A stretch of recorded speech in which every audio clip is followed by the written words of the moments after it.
Queridos amigos, estamos iniciando nuestra jornada en este día 24 de marzo y hoy tenemos la palabra de Dios a través del libro de los Números, capítulo 21, versículos 4 al 9. Los israelitas partieron del monte Hor por el camino del Mar Rojo para bordear el territorio de Edom, pero en el camino el pueblo perdió la paciencia y comenzó a hablar contra Dios y contra Moisés. ¿Por qué nos hicieron salir de Egipto para hacernos morir en el desierto? Aquí no hay pan ni agua y ya estamos hartos de esta comida miserable. Entonces el Señor envió contra el pueblo unas serpientes abrasadoras que mordieron a la gente y así murieron muchos israelitas.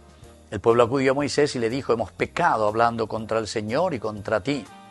Intercede delante del Señor para que aleje de nosotros esas serpientes. Moisés intercedió por el pueblo y el Señor le dijo: fabrica una serpiente abrasadora y colócala sobre un mástil.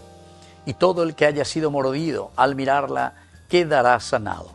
Moisés hizo una serpiente de bronce y la puso sobre un mástil. Y cuando alguien era mordido por una serpiente, miraba hacia la serpiente de bronce y quedaba sano. Queridos amigos, el pecado muchas veces nos lleva justamente a actuar de esta manera. Etcétera.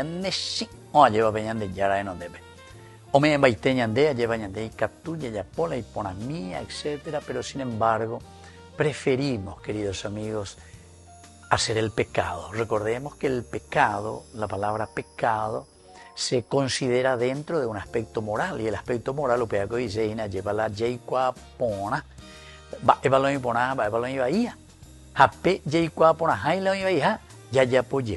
Eso es pecado, queridos amigos. Ese es el verdadero pecado. La de poco ajeno, de montaña, de corrupto, etcétera, etcétera.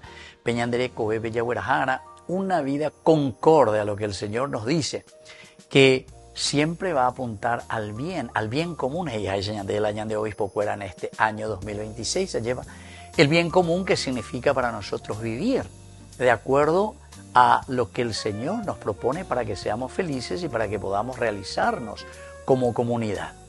Y entonces, queridos amigos, aquí nosotros muchas veces perdemos la paciencia. ¿Pero por qué? Y perdemos la paciencia porque y no queremos esforzarnos para hacer un camino verdadero de salvación.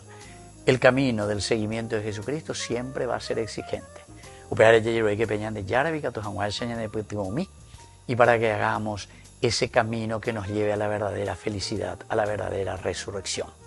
Que la bendición de Dios descienda sobre cada uno de nosotros, el Padre y el Hijo y el Espíritu Santo. Amén.